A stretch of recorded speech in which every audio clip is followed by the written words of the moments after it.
Welcome to our YouTube channel let's learn from home. This is Niranjan Tiwari. So friends, हम discuss कर रहे थे इग्नू के लिए इग्नू मास्टर्स हिस्ट्री के लिए। तो फ्रेंड्स, अभी तक हम पीडीएफ से पढ़ रहे थे जो कि बुकलेट था, तो कुछ कॉपीराइट इशू आ रही थी।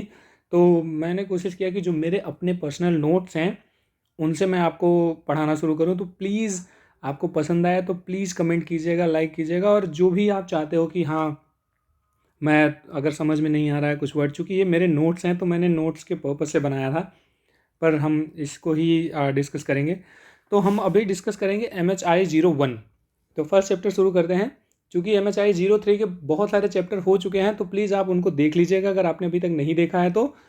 और उनमें से 10 क्वेश्चन में से 2-3 क्वेश्चन, 4 क्वेश्चन, 5 क्वेश्चन आ जाते हैं। ओके फ्रेंड्स, तो हम MHI-01 कोशिश करते हैं देखने की। तो आप प्लीज़ कमेंट कीजिएगा अगर आपको नहीं समझ में आता है, या अगर अच्छा भी लगता है तब भी, तो हमें हमारे लिए थोड़ा सा मोटिवेशन मिलेगा कि आगे बढ़ाएं, उसको बढ़ाएं। तो फर्स्ट इकाई है आपकी शिकारी और संग्रहण। ओके फ्रेंड्स, तो फर्स्ट में हम देखेंगे सबसे पहले कि आधुनिक मानवों का क्रम विकास क्या था। तो ऐसा माना जाता है कि 5 to 6 मिलियन वर्ष पूर्व, 5 से 6 मिलियन वर्ष पूर्व, सबसे पहले मिलियन मतलब होता है 10 लाख। तो अगर हम 5 to 6 मिलियन कह रहे हैं तो इसका मतलब है 50-60 लाख वर्ष पूर्व की बात कर रहे हैं।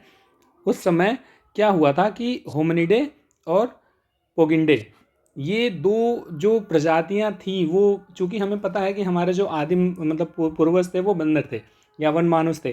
तो वनमानुष से, या जो बानर मनुष्य थे, उनसे जो हमारा क्रमिक विकास हुआ है टिल होमोसेपियंस, कैसे हुआ है हम उसकी बात कर रहे हैं। तो सबसे पहले दो प्रजातियां थी, होमिनिडे और पोंगिडे। अब होमिनिडे जो थे वो ऑस्ट्रोपैलिथिकस और होमो, ये दो प्रजातियां उसमें और भी रह रही थी, और पोगेंडे में चिंपैंजी और गोरिल्ला थे। तब पोगेंडे एक ऐसी चीज़ है कि जो अभी भी पश्चिम एवं मध्य अफ्रीका के नम क्षेत्रों में अभी भी पाए जाते हैं। वो बानर और गोरिल्ला के रूप में अभी भी मौजूद हैं। अब चूंकि ये दोनों अलग कैसे हुए, इसके बारे में इप्स कोपेंस कहते हैं कि अफ्रीका में जो ड्रिफ्ट वैली थी वो शिफ्ट हो गई, वो अलग हो गई। जब अलग हुई तो जो पूर्व और दक्षिण अफ्रीका था वो पश्चिम और मध्य अफ्रीका से अलग हो गया। जब अलग हुआ तो वहाँ के जो रहने वाले थे, जो बंदर थे या जो वनमानुष थे, वो भी अलग हो गए। तो उसी तरह से जो ऑस्ट्रोपैलिथिकस और होमो थे वो पूर्व और दक्षिण अफ्रीका के बड़े और खुले जंगलों में रहने लगे, खुले क्षेत्र में रहने लगे। और चिंपैंजी जो पोंगिडे थे वो पश्चिम एवं मध्य अफ्रीका के नम क्षेत्र तक ही सीमित हो गए, और आज भी वहाँ पे चिंपैंजी और गोरिल्ला पाए जाते हैं। ओके फ्रेंड्स, उसके बाद ये पोंगिडे जो थे वो यहीं पे ख़त्म हो जाते हैं, मतलब यहीं तक सीमित हैं, इनका विकास नहीं होता। लेकिन जो मानवों का क्रमिक विकास हो रहा है वो इससे आगे बढ़ता है, ऑस्ट्रोपैलिथिकस और होमो से। तो कहाँ ये जाने लगा कि यही जो ऑस्ट्रोपैलिथिकस और होमो थे वो 3.5 से 4 मिलियन वर्ष पूर्व अपने दो पैरों पे चलने लगे।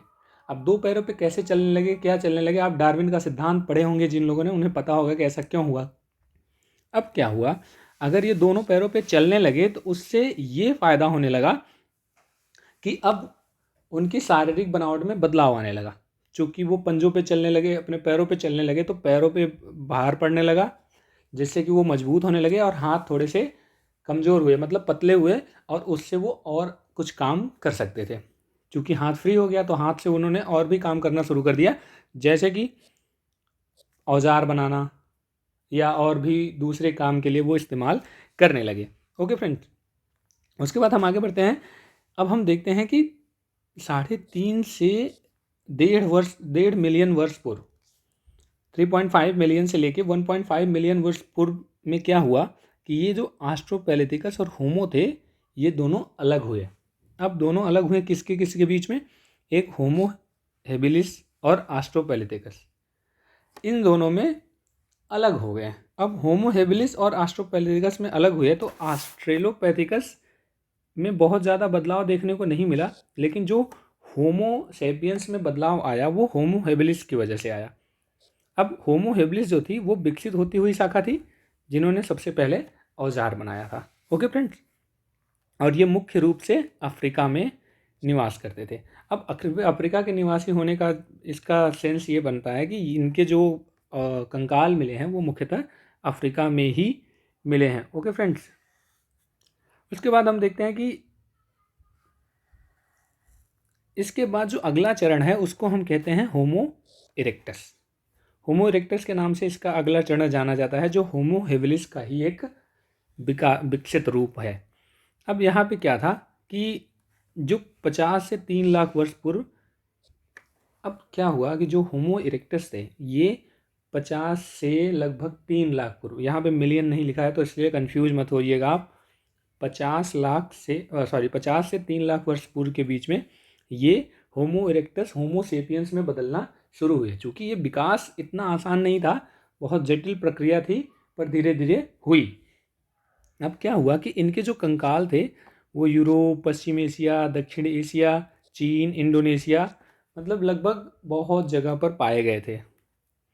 एक स्कॉलर थे लीकी के अनुसार ये कहा गया है कि ये जो होमो इरेक्टस के कंकाल थे वो आधुनिक थे। हम ये देख रहे हैं कि कैसे धीरे धीरे ये बदल रहे हैं। उनका कहना था कि ये जो होमो इरेक्टस थे उनके कंकाल आधुनिक थे, आज की तुलना में थोड़े छोटे और नाटे जरूर थे परंतु अलग नहीं थे। इसका मतलब है कि होमो सेपियंस से वो मिलते जुलते हो रहे थे। क्या इनका उसके बाद आगे कहा जाता है कि सिर और चेहरा उनका आदिम रूप में था। आदिम रूप का मतलब होता है कि मॉडर्न जैसे लोग हैं उस तरह से धीरे धीरे बन रहा था। ललाट पीछे की ओर निकला था और भौहें उन पर हावी थी, मतलब भौहें भी हो रही थी, बड़े बड़े थे। ललाट मतलब जो लेमन भाषा में बोला जाए तो माथा जो था वो अंदर की तरफ हो रहा था, जैसे कि आधुनिक लोगों का होता है। तो ये हम देखने को मिलता है। उसके बाद हम बात करते हैं होमो हेबिलिस की तुलना में होमो इरेक्टस का जो मस्तिष्क था वो थोड़ा बड़ा था, पर होमो सेपियंस के मस्तिष्क का 70% था। इसका मतलब ये हुआ कि वो होमो हेबिलिस से तो मॉडर्न हो चुके थे, उनसे ज़्यादा विकसित थे, लेकिन होमो सेपियंस अभी नहीं बन रहे थे। बात यहाँ पे होमो इरेक्टस की हो रही है। ओके फ्रेंड्स, तो अब यहाँ पे बात हो रही है कि होमो हेबिलिस की तरह चेहरा कम बाहर निकला हुआ था। चूँकि हमने बात की कि पहला था होमो हेबिलिस, उसके बाद होमो इरेक्टस, उसके बाद होमो सैपियंस। तो होमो हेबिलिस का चेहरा थोड़ा ज़्यादा निकला हुआ था, जैसे चिंपैंजी का निकला होता है, उससे थोड़ा सा कम लेकिन निकला हुआ था। बट जो होमो इरेक्टस था उनका चेहरा ज़्यादा होमो हेबिलिस की तरह नहीं निकला हुआ था, पर इतना भी अंदर नहीं था, इतना भी सपाट नहीं था कि वो होमो सेपियंस की तरह दिखने लगे।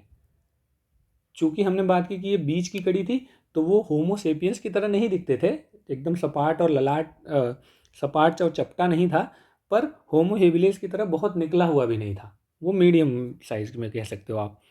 ठुड्डियाँ भी आधुनिक मानव की तरह बनने लगी थी, परंतु पूरा विकास नहीं हुआ था। अब ठुड्डियाँ जो होता है मुंह के नीचे, वो भी विकसित हो रही थी, आधुनिक मानव की तरह दिख रही थी, लेकिन अभी पूरी तरह से उसका विकास नहीं हुआ था। इट मीन्स कि वो लंबा नहीं, मतलब बहुत लंबा भी नहीं था लेकिन बहुत अंदर भी नहीं था, वो थोड़ा मीडियम साइज में हो रहा था। अब यहाँ बात करते हैं कि होमो इरेक्टस से होमो सेपियंस तक की यात्रा धीरे धीरे हुई और अलग अलग क्षेत्रों में अलग अलग ढंग से विकसित हुई। हम अभी तक वही बात कर रहे थे ना कि होमो इरेक्टस कैसे हो रहे थे। तो होमो इरेक्टस से होमो सेपियंस तक की यात्रा धीरे धीरे हुई और अलग अलग क्षेत्रों में अलग अलग हुई। यहाँ पे एक दिया गया है नाम की, देखिए, यूरोप एवं कुछ अन्य क्षेत्रों में एक अलग शाखा विकसित हुई जिसे लिएंडर थैलेनिस, ये स है, प्लीज़ इसको ध्यान रखिएगा। यूरोप और कुछ क्षेत्रों में एक शाखा विकसित हुई जिसका नाम था निएंडर थैलेनिस। लिएंडर थैलेनिस इसलिए क्योंकि इसका जो सबसे पहले कंकाल मिला था वो जर्मनी की निएंडर घाटी में मिला था, इस कारण से इसका नाम निएंडर थैलेनिस रख दिया गया। और चूँकि अभी इसकी कोई भी प्रजाति या इसका कोई भी वंशज जीवित नहीं है, 35,000 वर्ष पूर्व ही इसका संपूर्ण नाश हो गया था, तो इसकी कोई प्रजाति आज पाई नहीं जाती।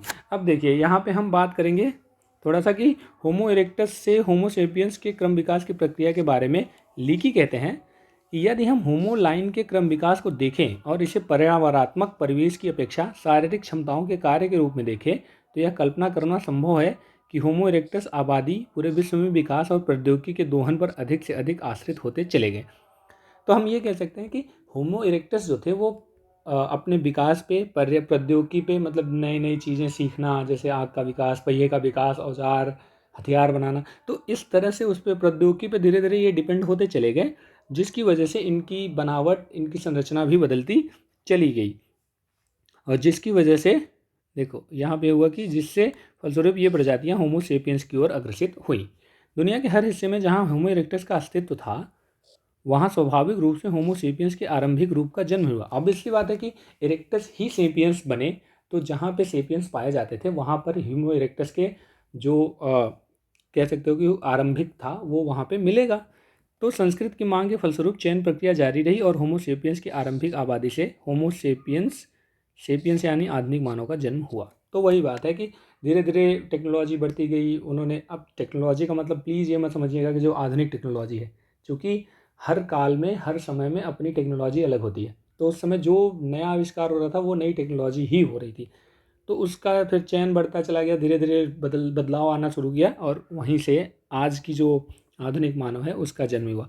अब प्लीज़ यहाँ पे देखिए, ये बता रहा है कि सबसे पहले होमो हेबिलिस, जो हमने अभी बात की थी ना 5-6 पॉइंट की शारीरिक बनावट में डिफरेंस कैसे आ रहा था, तो वही देखने यहाँ पे ये हेबिलिस हो गया, सॉरी हेबिलिस है ये, और ये आपका होमो इरेक्टस है, ये होमो सेपियंस है, और ये होमो सेपियंस है। होमो सेपियंस मतलब आधुनिक मानव, जिसको हम कह सकते हो कि आधुनिक मानव। ठीक है फ्रेंड्स, तो यही ये चीज़ थी। उसके बाद आधुनिक मानव का विकास होमिनिड क्रम विकास की एक लंबी और जटिल प्रक्रिया और मानव उसके जैविक निर्माण से हुआ। सिंपल कुछ वो नहीं है जानने की चीज़, इसमें बस इतनी ही थी। आप ये समझ लो कि कैसे विकास हुआ, क्या हुआ, जिसके बारे में हम बात कर रहे थे। यहाँ पे क्लीमा थे, उन्होंने विस्तार में इस प्रक्रिया का अध्ययन किया है, उन्होंने इसके बारे में ये पूरा लिखा है। मैंने ये पढ़ा, मुझे बहुत ज़्यादा नहीं लगा कि आपको जानने की ज़रूरत है। प्लीज़ अगर मन करे तो आप पॉज करके पढ़ लीजिएगा, थोड़ा सा अच्छा होगा कि उनके बनावट कैसे बदलाव हो रहे थे, कैसे संभव हुआ दोनों दो पैर पे चलना, ये सारी चीज़ें इसमें बताई गई हैं। अगर आप लगता है कि ये पढ़ सकते हैं तो पढ़ लीजिए, क्योंकि हो सकता है कि बहुत ज़्यादा जिनको लिखने का शौक़ है वो पुट कर सकते हैं उस चीज़ को। अब यहाँ पे बात कर रहे हैं हम, लास्ट हम बात करेंगे कि जहाँ तक कपाल क्षमता का संबंध है, अनुमान लगाया गया है कि ऑस्ट्रेलोपिथेकस जो थे उनका मस्तिष्क का आकार लगभग 400 से 500 सीसी था। होमो हेबिलिस का यह बढ़कर 700 सीसी हो गया, होमो इरेक्टस में 900 से 1100, और अंततः होमो सेपियंस में 12 से 50 से लेकर 1450 सीसी हो गया। और यही आधुनिक मानव था। इसी के यहाँ पे क्षमता की बात हो रही है कि कितनी क्षमता होती है। ओके फ्रेंड्स, अभी तक के लिए फ़िलहाल इतना है। अब हम नेक्स्ट उसमें स्लाइड में, मतलब नेक्स्ट जो लेक्चर होगा उसमें हम देखेंगे कि इनका औजार, इनकी संस्कृति कैसे बदली, औजार कैसे बनते चले गए या बदलाव कैसे आया, फिर इनकी ज़िंदगी में फिर ये एग्रीकल्चर वगैरह वगैरह, उसके बारे में हम देखेंगे। तो आई होप कि आपको ये पसंद आया होगा। अगर पसंद आया तो प्लीज़ सब्सक्राइब कीजिए, शेयर कीजिए और कमेंट कीजिए, लाइक कीजिए, ताकि हमें लगे कि हाँ कुछ अच्छा चल रहा है, हम लोग मोटिवेट हों और कंटिन्यू इसको कर सकें। Thank you so much, keep watching.